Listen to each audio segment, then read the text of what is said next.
Mga kapuso, asahan po ang maulang panahon sa ilang lugar sa bansa bukas. Base sa rainfall forecast ng Metro Weather, posibleng ulan sa Cagayan at Cordillera Region, pati na sa Mimaropa at Bicol Region.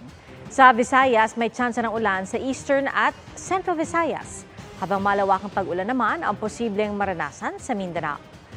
Mababa naman ang tsansa ng ulan sa Metro Manila pero hindi pa rin isinasantabi ang posibilidad ng thunderstorms.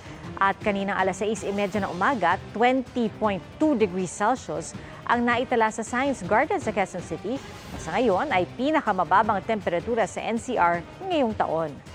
Ayon sa Pag-asa, shear line ang nakakaapekto sa eastern sections ng Visayas at Mindanao, habang hanging amihan ang umiiral sa Luzon at nalalabing bahagi ng Visayas. Mga kapuso, patuloy na tumutok sa mga balita. Mag-subscribe sa GMA Integrated News sa YouTube.